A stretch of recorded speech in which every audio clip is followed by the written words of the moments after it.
If you are joining us for the first time, hello and welcome. If you are a returning supporter and friend, welcome back. Today we'll be taking a look back at the floating of the Australian dollar in the 1980s. What happened and why? Who was for it? Who was against it and why? Was it successful? Was it smooth? Was it wise? Was it necessary? Let's get straight into it. Firstly, what is a currency float? A currency float is the process by which a government lets go of control of the valuation of their currency, letting market forces determine a currency's price or exchange rate. For the Australian government and the Australian dollar, this occurred at 0900 hours on the 12th of December 1983. This was an initiative by the Hawke-Keating Labor government. Before we get into the events of the float, a bit of historical context. From 1910, Australia used the Australian pound, which was pegged to the Great British Pound, pegged meaning linked to the value thereof. This occurred until the 14th of February 1967, when the Australian dollar and Australian cents were introduced, which were pegged to the US dollar. On the 5th of March 1983, the Hawke Labor government won a federal election over the previous Liberal government led by Malcolm Fraser. One day after the election, the new Prime Minister, Mr. Bob Hawke, and his soon-to-be Treasurer, Mr. Paul Keating, sought to devalue the Australian dollar in terms of the US dollar by 10% to encourage capital inflow into Australia.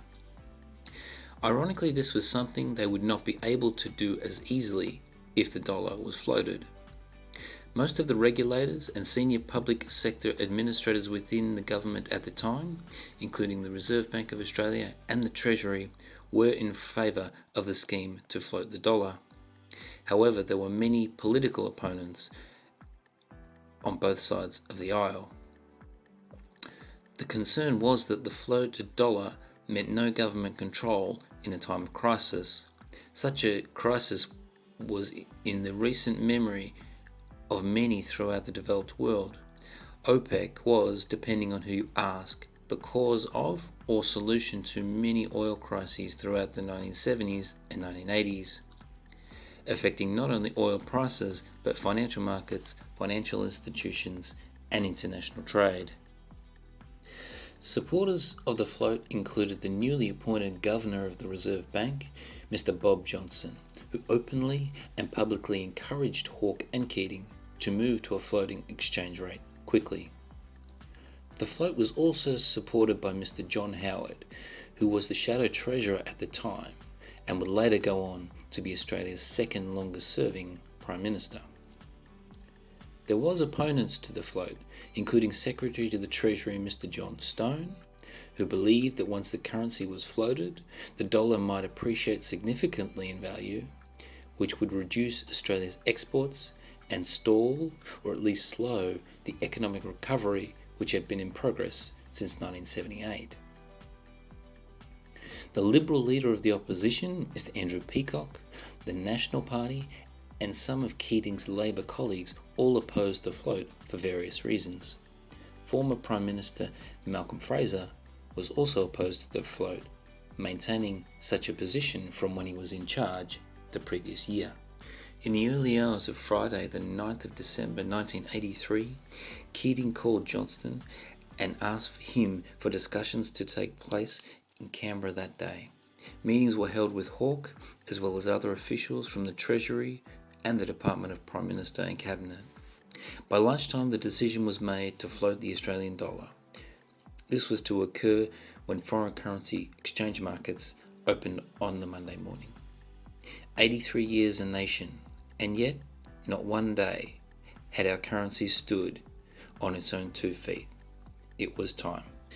On Monday the 12th of December, the morning of, there was a real fear and concern amongst investors, institutions and market makers, as well as some in government, about what would happen to the dollar.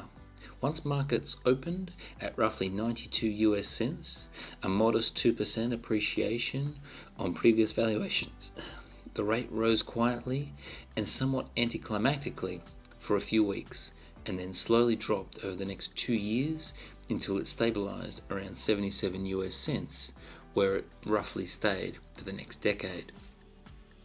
Since the float, the Australian dollar has fluctuated significantly from an all-time low of 47.75 US cents in April 2001 to an all-time high of $1.10 US in July 2011. The AUD or Aussie, whilst not even close to the biggest currency, is now world-renowned as one of the more stable, due in part to the stable government, society and economy. By floating the dollar, the Reserve Bank gave up any ability to manipulate the exchange rate. However, by the mid-1970s, global capital markets had become so large that the RBA was losing their grip on this capacity anyway.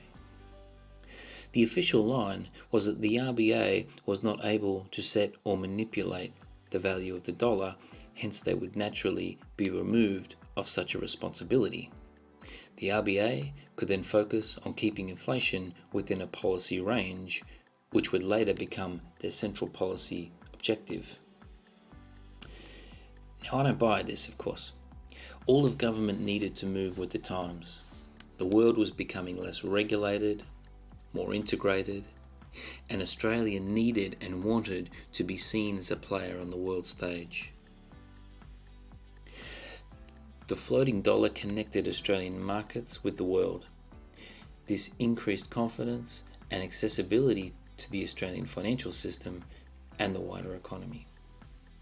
The float also facilitated significant deregulation policies such as the licensing of foreign banks to operate branches and other operations in Australia, the loosening of restrictions around loans, the lowering of tariffs, and the move away from a centralised wage system. This policy, amongst others, formed a platform and environment for a prolonged period of economic stability and a more competitive Australia that followed.